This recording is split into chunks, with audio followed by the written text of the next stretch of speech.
কারণ জিয়া ছিল ইসলাম প্রেমিক, রাসূল প্রেমিক।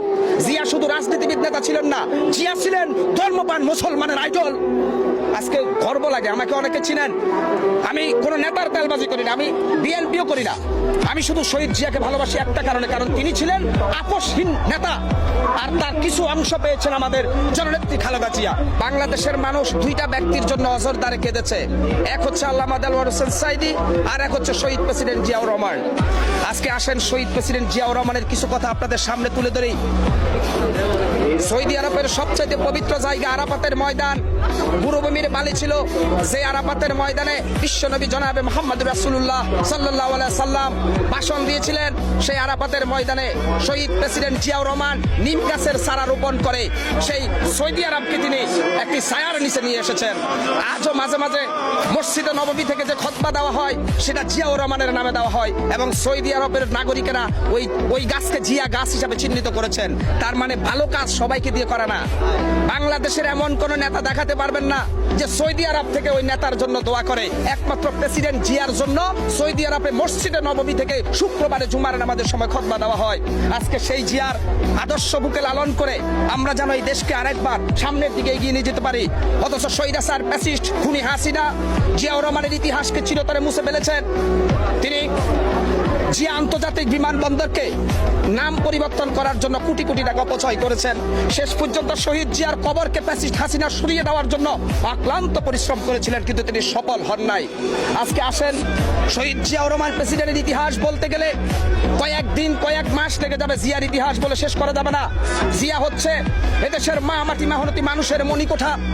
শহীদ প্রেসিডেন্ট জিয়াউর রহমান এই রাষ্ট্রতে যখন তিনি প্রেসিডেন্ট ছিলেন, তিনি এই রাষ্ট্রটাকে বিশ্বের কাছে হাইলাইট করে ধরেছিলেন।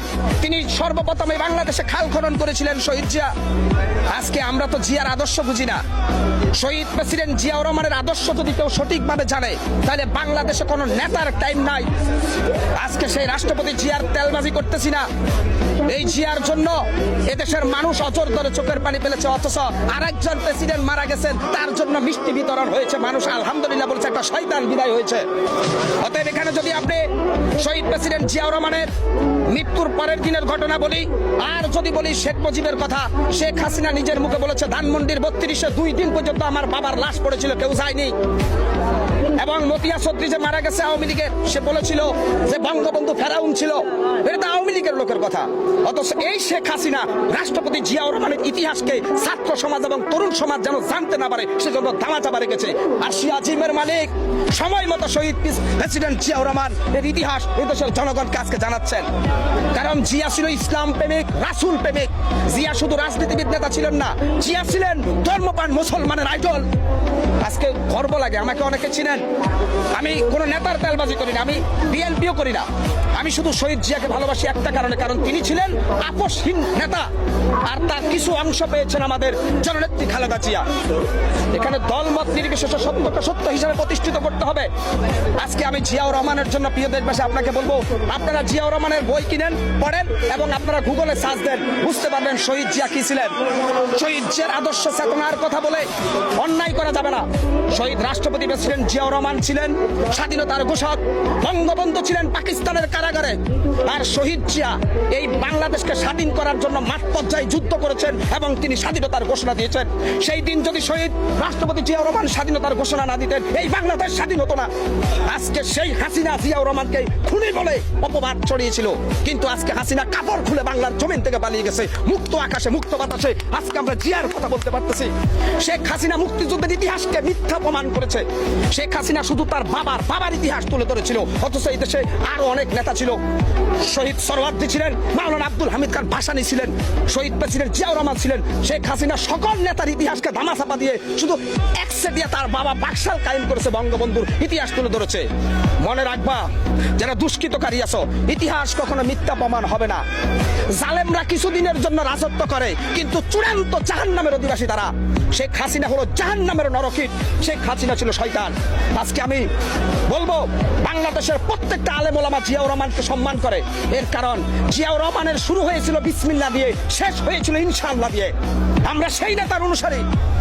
আজকে দুঃখ লাগে, কষ্ট লাগে, হাসিনা এদেশের ছাত্র সমাজ এবং তরুণ সমাজের মধ্যে একটা বিভ্রান্ত ছড়িয়ে দিয়ে সঠিক ইতিহাসটাকে সে দাফন করে দিয়েছিল।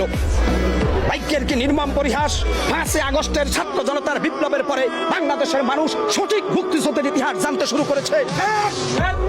আজকে বাংলাদেশের মানুষ, আপনারা প্রত্যক্ষ এবং পরোক্ষভাবে লক্ষ্য করেছেন, হাসিনা শুধু তার বাবা বঙ্গবন্ধু শেখ মুজিব ছাড়া কোন নেতার ইতিহাসে সে এদেশে রাখে নাই। অথচ জিয়াউর রহমানই হচ্ছে স্বাধীনতার মূল নায়ক, আর হাসিনা বলছে শেখ মুজিব 7 মার্চে ভাষণ দিয়েছে। শেখ মুজিব ময়দানে যুদ্ধ করে নাই, যুদ্ধ করেছে শহীদ প্রেসিডেন্ট জিয়া। তিনি ছিলেন সেনাবাহিনীর গর্ব, তিনি ছিলেন আমজনতার গর্ব, তিনি ছিলেন বাংলার সেনাপতি। তাই আমি বলবো, প্রিয় দেশবাসী, আগামী দিনে আপনারা শহীদ জিয়ার আদর্শকে চুলচেরা বিশ্লেষণ করে অন্তত সম্মানের চোখে দেখে সঠিক ইতিহাসকে জাতির সামনে তুলে ধরবেন। এতে করে আমাদের এই বাংলাদেশ আগামী দিনে ধাপে ধাপে একটি বিশ্ব দরবারে সিংহের মতো গর্জন দিয়ে মাথা উঁচু করে দাঁড়াতে পারবে। সেই আশা আকাঙ্ক্ষার লালিত স্বপ্ন বুকে নিয়ে আজকের 21শে বইমেলা থেকে আমি বিদায় নিলাম। আসসালামু আলাইকুম ওয়া রাহমাতুল্লাহি ওয়া বারাকাতুহু।